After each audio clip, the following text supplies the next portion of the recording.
Merci vous tous qui avez choisi Makolo Digital Radio Télévision pour vous informer dans son émission Analyse et décryptage, regard sur la République démocratique du Congo, animée par votre serviteur de tous les temps, Don Kayembe, depuis New York City.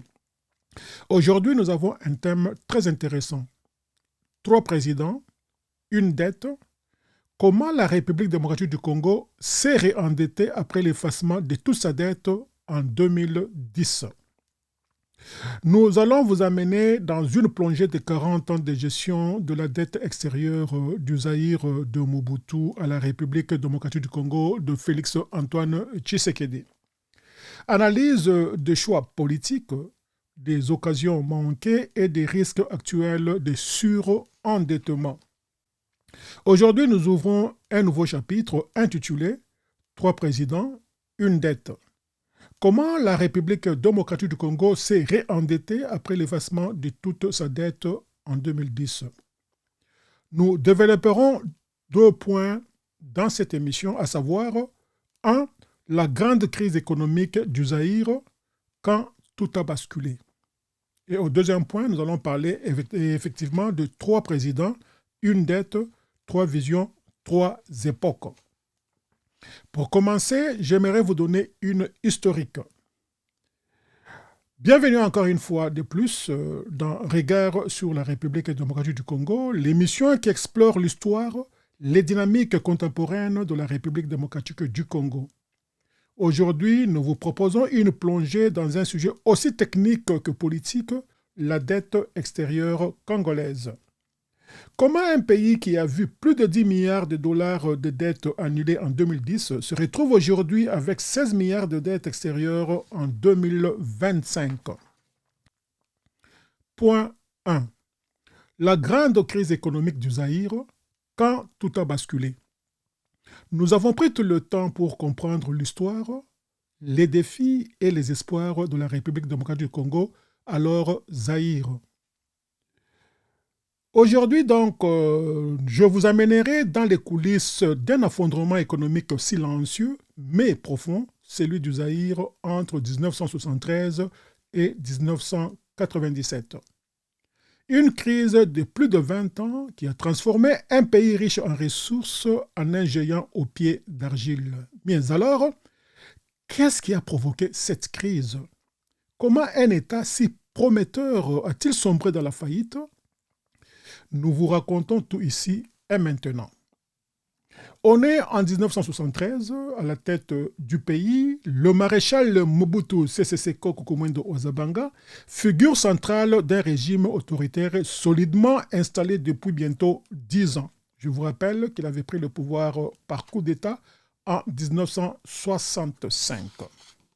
Cette année-là, c'est-à-dire en 1973, Mobutu lance une mesure phare dite la zarianisation. Officiellement, c'est une décision pour rendre l'économie plus authentique, plus nationale. Concrètement, c'est une naturalisation massive des entreprises appartenant aux étrangers, des magasins, des exploitations agricoles, des usines et j'en passe les meilleurs. Tout passe sous contrôle des Zaïrois. Mais voilà, ces entreprises sont souvent remises à des proches du régime sans expérience, sans formation, sans même une idée claire sur ce qu'elles doivent produire. Et très vite, les faillites s'enchaînent, les tissus économiques se désintègrent, l'agriculture stagne, l'industrie ralentit et les premières pénuries apparaissent. Mais ce n'est que le début. Les faillites s'enchaînent, le tissu économique se désintègre, l'agriculture stagne, l'industrie ralentit et les premières pénuries apparaissent, mais ce n'est que le début. Car cette même année, un autre coup dur frappe le Zaïre, la chute brutale du prix du cuivre sur le marché mondial. Or, le cuivre, c'est le pilier de l'économie zaïroise. Moins de recettes à l'export, moins de devises pour le pays, moins d'importations possibles. Et pour rien arranger, le prix du pétrole flambe, le coût des importations explose aussi. Bref, un cocktail explosif. une économie désorganisée à l'intérieur et étranglée à l'extérieur. Dans les années qui suivent, le pays s'enfonce davantage. L'État devient dépendant de l'aide internationale, mais une grande partie des fonds est détournée. La corruption gangrène tout, des mines au marché, de l'administration à l'armée. Le pays ne produit plus assez pour nourrir sa population. Il importe tout, il s'endette massivement. Au début des années 80, le Zaïre entre dans un cycle de dépendance au Fonds monétaire international et à la Banque mondiale.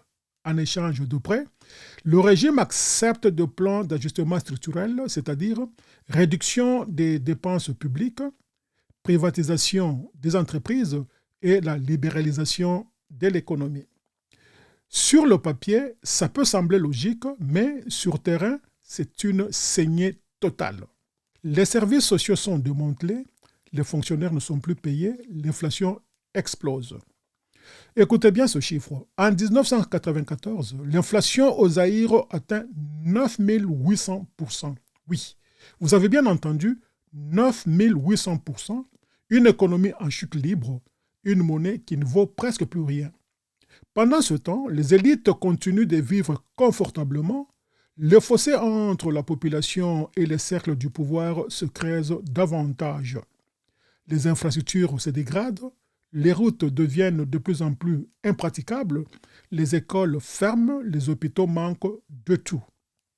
Et puis, on arrive en 1997, c'était la fin du régime du maréchal Mobutu Sese Seko. Mais le mal est fait. Le revenu réel par habitant a été divisé par 2 depuis 1965, quand Mobutu a pris le pouvoir par le coup d'État. Le pays s'exangue, a perdu plusieurs décennies de développement. Ce qu'on retient de cette crise, c'est qu'elle n'est pas née d'un seul événement. C'est un effondrement progressif, nourri par de mauvaises décisions politiques, des chocs économiques internationaux et une corruption généralisée. Et surtout, un système qui a mis l'État au service d'une élite au lieu de le mettre au service du peuple. Il faudra attendre les années 2000 pour qu'un début de reconstruction économique voie le jour. Mais les cicatrices sont encore très profondes. Et les leçons de cette période restent d'une brillante actualité. Passons maintenant au deuxième point. 3 présidents, une dette, 3 visions, 3 époques. Commençons encore une fois par Mobutu. Une dette sans retour. Nous sommes dans les années 1970-1980. Le Zaïre dirigé par Mobutu Sese Seko est l'un des pays africains le plus courtisé par les puissances occidentales. Le président emprunte massivement près de 13 milliards de dollars au total auprès du Fonds monétaire international, de la Banque mondiale, de la France, de la Belgique et même des États-Unis. Mais très vite, cette dette devient une coquille vide. Les projets promis ne se réalisent pas, les fonds sont détournés, réinjectés dans un système de prédation au sommet de l'État. Le terme dette odieuse revient souvent, une dette contractée par un régime illégitime pour des usages contraires à l'intérêt du peuple. Au fil des années, le pays s'enfonce, l'économie informelle devient la norme, l'État n'a plus de budget, les salaires sont impayés, les écoles abandonnées, la dette, elle, continue à accroître. En 1997, Mobutu chute, la dette, elle, reste. Ainsi, nous allons dans la période de Laurent Désiré Kabila, que nous qualifions de un silence budgétaire. Quand Laurent Désiré Kabila prend le pouvoir en 1997, il hérite d'un État brisé et d'un passif colossal. Mais, contrairement à son prédécesseur, il n'augmente presque pas la dette extérieure. Pourquoi?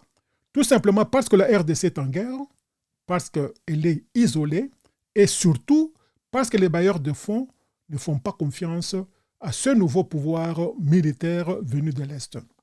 Durant ces 3 ans de règne, il tente de redresser l'appareil de l'État, de reprendre le contrôle du territoire et d'imposer sa légitimité. Mais ce travail de fond ne suffit pas. En 2001, il est assassiné et son fils prend le relève.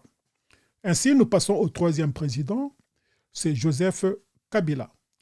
Et cette période, je l'intitule l'effacement puis la reprise.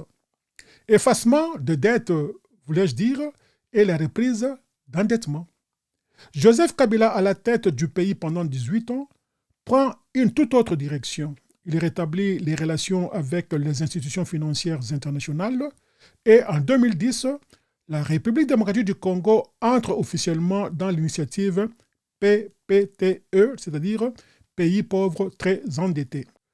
Résultat, plus de 10 milliards de dollars américains de dettes annulées, soit près de 90% du stock hérité de Mobutu. C'est un tournant. Pour la première fois depuis 30 ans, la République démocratique du Congo est relativement libre d'endettement. Mais cette opportunité historique est vite rattrapée par les réalités politiques. Entre 2010 et 2019, le pays recommence à emprunter. Les partenariats avec la Chine se multiplient notamment via le contrat infrastructure contre minerais qui engage le pays sur plusieurs décennies. À la fin de son mandat, la dette reste maîtrisée autour de 5 à 7 milliards, mais les risques s'accumulent. Ainsi arrive Félix Antoine Tshisekedi, et cette période, je l'intitule « La dette repart à la hausse ». Avec Félix Antoine Tshisekedi, la trajectoire change rapidement. En 7 ans, la dette extérieure passe de moins de 9 milliards à plus de 16 milliards de dollars. Les raisons sont multiples et justifiées. Grands travaux d'infrastructure, c'est-à-dire la réhabilitation des routes, construction et réhabilitation des écoles, projets énergétiques. 2. Dépenses sociales avec ce que nous appelons gratuité de l'enseignement primaire et surtout de la santé également. Et juste quand il est arrivé, il s'est mis à la lutte contre la pandémie de Covid qui a absorbé beaucoup d'argent. Et surtout une gestion marquée par des engagements électoraux coûteux, parfois peu budgétisés. Ça, c'est un élément très important. Je crois avoir partagé cet élément avec le président Félix Tshisekedi quand il était ici à New York, juste avant qu'il soit président, donc l'année avant. On avait beaucoup parlé là-dessus et j'ai beaucoup insisté sur ce point-là. Il pourra se rappeler s'il suivait cette émission. La dette repart donc fortement à la hausse et les bailleurs de nouveau s'interrogent. La République démocratique du Congo s'endette-t-elle de manière productive ou risquée? Les projets financés ont-ils un impact réel sur la population? Et le pays pourra-t-il rembourser dans 10 ans ou 20 ans si sa base fiscale reste aussi faible?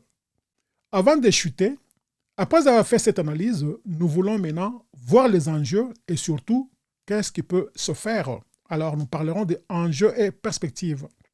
L'histoire récente montre clairement une chose. Le problème n'est pas seulement la dette, c'est ce qu'on en fait.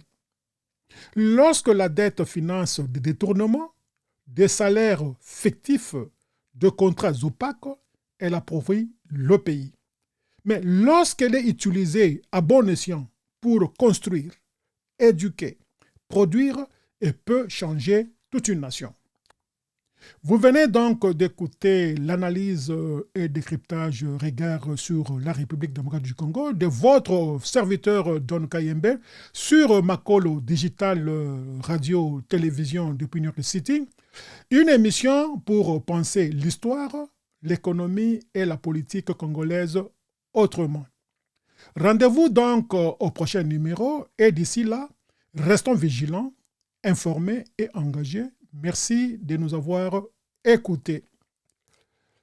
Si cette émission vous a intéressé, et je l'espère qu'elle l'a fait, n'hésitez donc pas à la partager, à vous abonner sur nos différentes plateformes préférées ou à nous laisser un commentaire. Vos retours comptent énormément pour nous. Prenez soin de vous et à très bientôt. Ciao.